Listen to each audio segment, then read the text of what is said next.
I haven't drank alcohol in 5 years. That's 1,825 days without a single drop of alcohol. And you know what? It's not that big a deal. In this video, I'm going to share with you the reasons why I stopped drinking at the age of 22, the biggest benefits and challenges that I found from sobriety in that time, and what surprised me most about it over the past 5 years. And who knows, by the end of this video, I may even have convinced you to give up drinking for a couple of months yourself.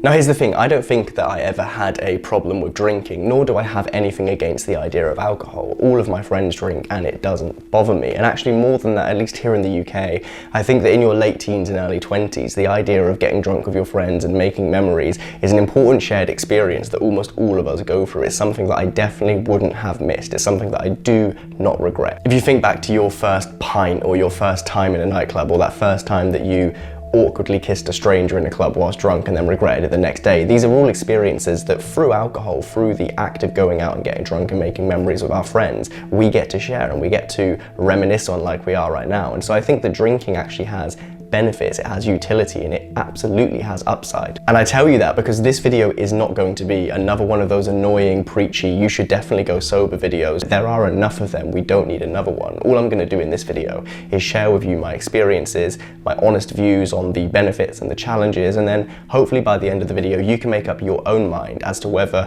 going sober for a period of time is something that you want to try or not. And so we should probably start with answering the question of why did I stop drinking? Because I didn't actually drink my first drop of alcohol until I was 17, and I don't think that I was drunk until I was 18. It was my 18th birthday when I went to the pub at the bottom of my road with my brother and my dad, and I got very drunk, right? And that was kind of the first unlock where I realized that drinking was this thing that could bring happiness and fun and a feeling of togetherness with the people that you're with, and it helps you kind of become a version of yourself that you may not be able to be day to day normally while sober, and helps you unlock memories. And so for a period of time between the ages of say 18 and 20, alcohol was this really great key to life for me, right? It was this thing that I would use to make memories, to have fun, to go and be the version of myself that I had always wanted to be, because I was this fairly unconfident, fairly shy, fairly inside of my head, skinny teenager, and I realized that when I went out with my friends and I had a few drinks, I just felt happier, right? I felt more confident, I felt as if I was being a version of myself that I couldn't otherwise be. But as the years went on, between the ages of maybe 20 and 21, increasingly there were nights out, there were moments that were making me think that perhaps I should reconsider my relationship with alcohol. The first, and this is a more general point, is that more and more as I got drunk, I would get blackout drunk. Now this is something that if you've never experienced before, it's incredibly difficult to explain what it's actually like. Blackout drunk is essentially a period of time where you have drank so much that you are not registering new memories anymore, right? You wake up the next day and there is an entire block of time, for me it was typically between like midnight and getting home, waking up the next day, where you cannot remember a single thing. Now this isn't the same as having kind of a fuzzy recollection of what happened or having odd memories here and there. Blackout drunk is where you remember nothing. It's as if somebody has switched off the hard drive in your brain and no new memories are created. And so the feeling of waking up and not being sure when I left the club or how I got home or whether I did anything silly in the hours that I can't remember was already kind of weighing on me. It was making me think that perhaps the idea of going out and getting drunk and then waking up with this feeling wasn't good for me. And then on top of that, if you've ever had anxiety, you'll know exactly what I'm about to say. The feeling of waking up and having this horrible anxious feeling, this kind of pressure in your chest, this worry in your stomach that you've done something silly, that you've said something wrong, that you've made yourself look like an idiot or done something regrettable whilst drunk, that kind of sticks with you whilst you're trying to contend with a hangover. So those two things as general points were making the kind of weigh up, the balance between the benefits and downsides of drinking already stray in a particular direction for me. And then there were some specific nights, some specific situations that could have been unsafe or a bit sticky for me as a result of being drunk. And the one that springs to mind, the story that I tell all the time to my friends, is when I was around 20 years old, me and a group of friends went to a friend's gig in London. We were all drinking from about 5 p.m. I got very drunk. At the very last minute, we decided to stay in London that night. We had nowhere to stay, but we were going to do a night out, walk to the train station and get the first train home in the morning. It was all going to plan until I didn't get into the bar that we were going to because I was too drunk. And so I decided at like 2 a.m. in the morning, incredibly drunk, to walk around London, and I eventually got mugged. I had my phone, my keys, my wallet and my watch stolen from me, and I would love to tell you more about this story, but I was blackout drunk, so I have no idea what happened, right? I was this 20-year-old in central London on my own, having been mugged with no possessions, lost, and I can't even tell you what happened. I was that drunk that I do not remember it. To this day, I have no idea. And I was looking recently at the police statement that I gave on this, and I literally say in the police statement, I don't know what happened. I was drunk and something happened, but I can't tell you what. I just know that I got mugged and turned up at a police station. It was increasingly feeling like drinking was taking more from me than it was giving to me. Because yes, it gave me confidence and it gave me fun on nights out, but as a result of that, it was taking from me mental clarity, and it was taking from me productivity, and in some cases, it was actually taking from me my safety, right? There were situations like that mugging where I was literally unsafe as a result of getting drunk. And so because I know myself well enough and I know that abstinence is easier than moderation, on the 1st of January 2018, just after my 22nd birthday, I decided that I was going to give up drinking. But it was only ever going to be for 100 days, maybe a year. But since that day, I haven't drank a single drop of alcohol. And the reason for that is very early on in the experience of not drinking, I started to realize that there was no good reason to go back. The benefits of giving up alcohol were absolutely enormous, and yet the downsides were basically non-existent. Now, in my experience, there are 3 key benefits to not drinking. The first is it gives you a mental clarity that you just can't unlock otherwise. The second is that it forces you to build real confidence. And the third is that it helps you kickstart and stick to other positive habits. So let's dive into each of those benefits one by one.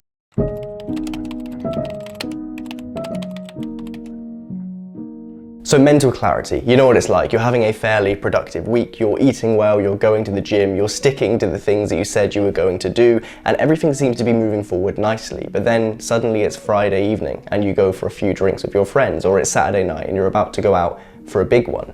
And suddenly all of that momentum, all of that push and that drive that you had falls away. It's almost like you're hitting a reset button on the progress that you have made for the week, and you're throwing yourself 2 spaces back. Because have you ever tried to work with a hangover? Have you ever tried to stick to your diet with a hangover, or go to the gym, or start a new positive habit, or just stick to doing what you say you were going to do, or indeed get good sleep? Because the science says that even the smallest amount of alcohol absolutely ruins our sleep. The answer, of course, is no, because the second you have a hangover, the hangover takes over, right? That is your main priority. It's the thing you focus on, and therefore all of the good habits, all of the good momentum that you've had in your life in the working week, Monday to Friday, disappears at the weekend. They say that the weekend weakens, and this is no more true than when you go out and get drunk, because you're essentially beginning again every single week, and then you get stuck in the mud and you're wondering why you're making no progress. But then this point goes deeper, because if you've ever had hangxiety, that is a feeling of anxiety brought about from a hangover, you know that it's not a nice feeling. And yet there are people, perhaps you, who go out maybe every other weekend, who dozens of times a year are choosing to crash their own mental health. They're choosing to have this horrible, internal, impossible to ignore, loud feeling inside of them just because they wanted to have a few drinks the night before. What is that doing to your mental clarity? What is that doing to your well-being and your ability to focus on doing the right things in life if there is this feeling inside you that you can't run from, that would otherwise be called an illness, that's happening to you purely because you had a few drinks? Now, I don't know what the medical community or science says about this, but I don't think you need to be a doctor to realize that crashing your mental health every other weekend is not good for you. It cannot be good for you. And so this one's really simple, because when you remove alcohol from the equation, when you remove being drunk and having anxiety from hangovers and feeling physically awful, all of those negatives literally disappear overnight. They vanish, which frees up your mind to focus on the important things, the things that you actually want to think about and get done. And it gives you the permission to plan weeks and months ahead, because you know that you're going to have weeks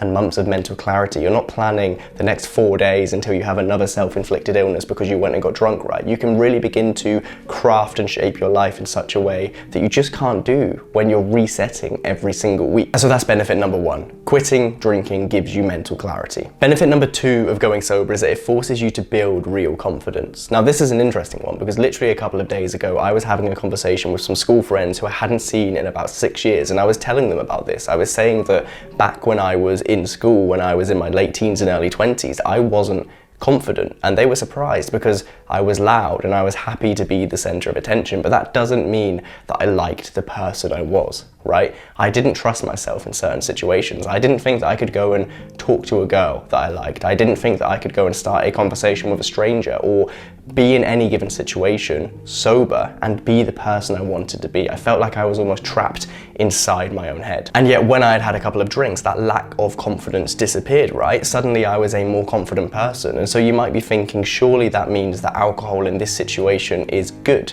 But I would argue that it's not, because think about how often you're drunk. It's probably no more than 5% of your entire life, right? And so if you're relying on an expensive drug that you can only access in certain situations to feel confident, to be yourself, to be the version of yourself you want to be, and you can only be that version for 5% of the time. The other 95% of the time, you have to be trapped inside your own head. You have to be a lesser version of yourself. You have to not be the true you. Relying on alcohol is not doing you favors in that situation. It's causing you to be a hostage, right? It's causing you to never have to build the real confidence and in turn, never be your true self for the majority of your life. It's only by removing alcohol from your life and forcing yourself to build confidence that you ever actually find real confidence. Now, this isn't a fast process. This isn't an easy, sudden, quick win that happens the day you stop drinking. This is going to take months, maybe years for you, but when you have the confidence that you can do what you want and be who you want and speak to who you want without the need to get drunk first, without the need to be in a certain situation with a certain drink in your hand with a certain group of people, your life will literally change forever, irreversibly. It's not like the day I stopped drinking I was suddenly confident, but as each day goes on, as each sober situation passes, right, when you have that first conversation with a stranger that you otherwise previously wouldn't have had, when you begin dancing in a nightclub while sober without thinking that you're looking stupid, when you decide to go somewhere that you otherwise wouldn't have gone if you couldn't drink, you realize that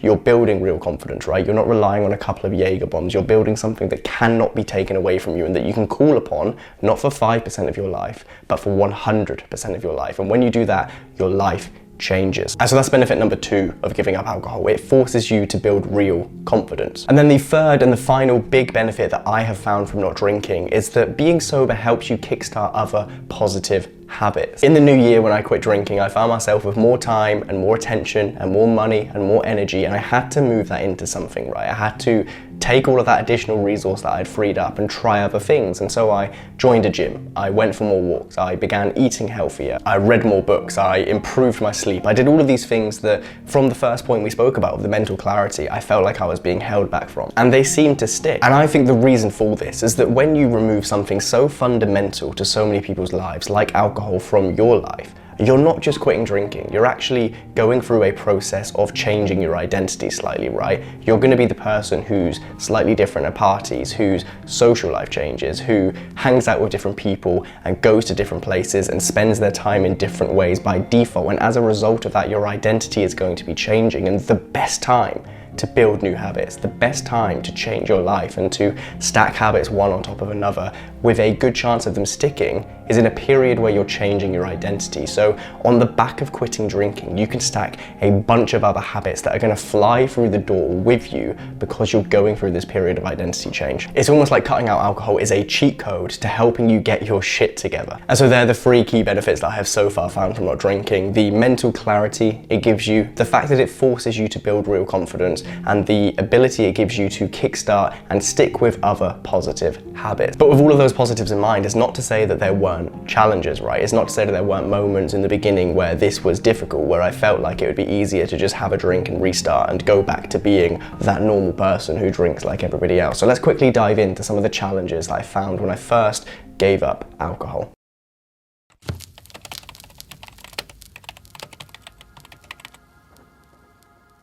Now, I'll be honest, it was difficult to think of worthwhile challenges to include in this video, mainly because any of the pressures or the downsides of quitting drinking are fairly minimal and they pass really quickly, to the point where actually when I look back now, they don't even feel like challenges. But I tried to take myself back to the first 50, the first 100 days of not drinking and pull out the challenges that I was definitely experiencing back then, and I've come up with 3 of them. And they are social pressure, a change of the dynamic, and knowing when to begin again. So let's look at all three of those very quickly. Now, the biggest challenge that you're definitely going to come up with if ever at any point in your life you want to give up drinking for any period of time is there is going to be a huge amount of social pressure from people that you know, from your friends, from your family, and also, to be honest, from complete strangers, right? In the first few months of me not drinking, people almost felt as if it was their job to kind of rectify that issue, right? They would buy me drinks, they would tell me that it's okay to drink, they would tell me that it's weird not to drink. There were even people who almost bet me, offered me money, like 50 quid, 100 quid, to see what my price would be to have another drink. And I think this all comes from the fact that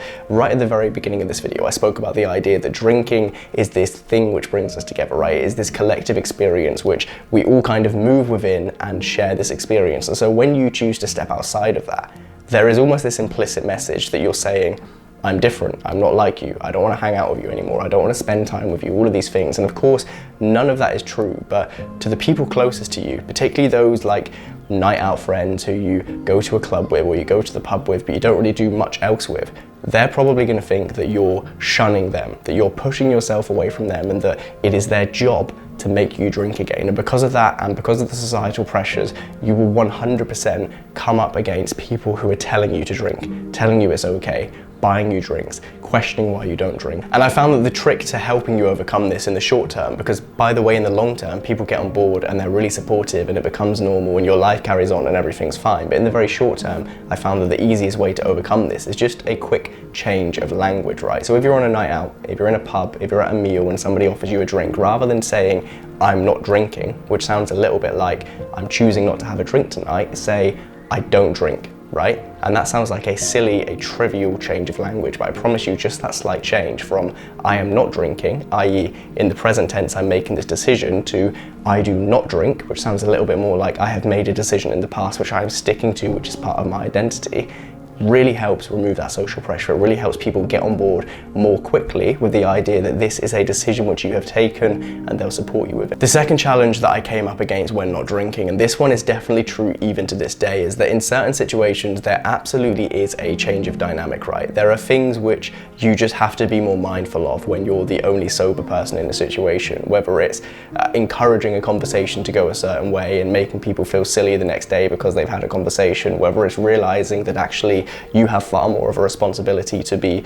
sensible and responsible and mindful, right? There are things that, like, you can't go into a nightclub and get off with a drunk person when you're sober. That's just fucking weird, right? And so you have to appreciate that, yes, your life will carry on as normal, but there will absolutely, in certain situations, be a change of dynamic. There will be a set of situations which you just have to act differently, and you have to be mindful of that. Now, this isn't so much a challenge in the moment, in as much as when you're sober in a situation, like, everything's really clear and you know exactly how you should behave. It's more right now in this particular moment, if you're considering going sober for a few weeks or a few months or a year, it might seem scary to think that actually all of these different situations are going to change for you. Your life is going to be different. You're not going to be able to be that guy or girl in certain situations, but I promise you, in the moment, it's really not a challenge, but it's definitely something to consider. And so that's the second challenge, the idea that there will be a change of dynamic. And then the third challenge is a bit of a weird one, because it's something that, as I've approached this 5-year mark, a big milestone, half a decade of not drinking, I have not drank for longer than I have drank, right? I was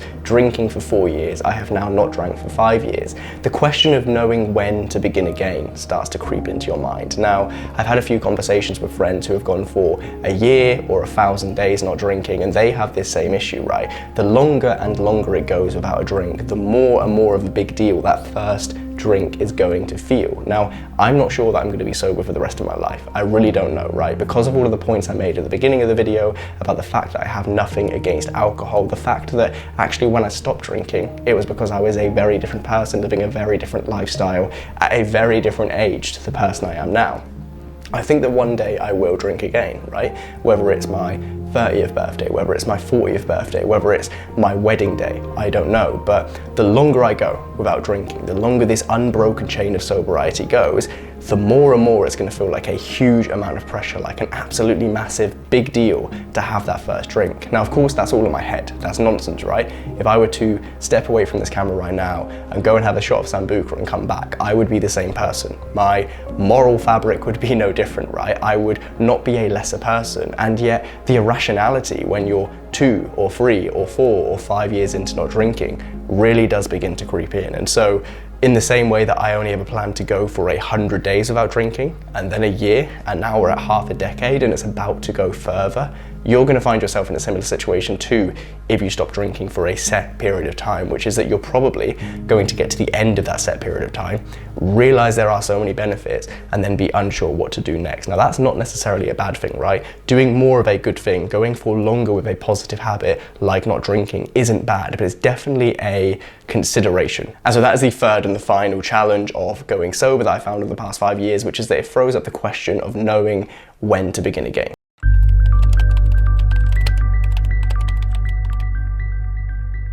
And so I want to end this video with a bit of a challenge, because truly I believe that quitting drinking is the single best decision I have ever made. It has literally changed the trajectory of my life. It has given me more attention and focus and time and money. It's helped me do more with my life. It's made me feel better both physically and mentally. It's helped me build real confidence, and it has been the catalyst to a huge amount of positive habits, right? A huge amount of positive change in my life. I cannot put strongly enough just how much quitting drinking has helped me.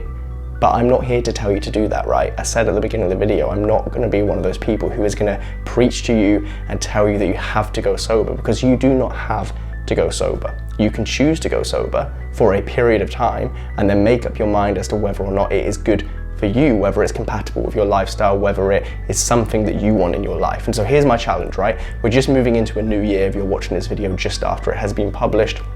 Nothing worthwhile happens in January or February anyway. And so my challenge to you is for the next 100 days, from the 1st of January onwards, try not drinking. Remove alcohol from your life for 100 days. That is just over 3 months, just over a quarter of a year, and see what happens. See what happens to your focus. See what happens to your physical and mental health. See what happens to your finances, your ability to save. See what happens to your mental clarity, your productivity, your confidence, how you feel about yourself, and see what happens to the other core components in your life, right? If you have New Year's resolutions that you're worried you're not going to stick to, like going to the gym, which is hard when you're hungover, like eating healthy, which is hard when it's 3 a.m. in the morning and you're in a kebab shop, throw into that mix not drinking. Do it for 100 days and see what happens. And if you're thinking of doing it, do 2 things for me. Number 1, in the comments of this video, just let me know. Call yourself out publicly. Say right now that you're going to try 100 days sober. Let us know. Anybody in the comments can just stick together, have a conversation, share their experiences. But number 2, and this one is massive, share this video with a friend who you think will also want to give up drinking for 100 days and challenge them to do it with you. If you're doing this with somebody else, if you're doing this with somebody close to you who can be accountable to you and vice versa, it's going to be so much easier, and it will actually help the 2 of you bond and grow closer together. So do those 2 things right now if you're up for trying the challenge of 100 days without drinking. Number 1, let me know in the comments that you're going to be trying it, and then number 2, send this video to a friend and challenge them to do the same. And so that's it. I hope you've enjoyed this video, and I'll see you in the next one.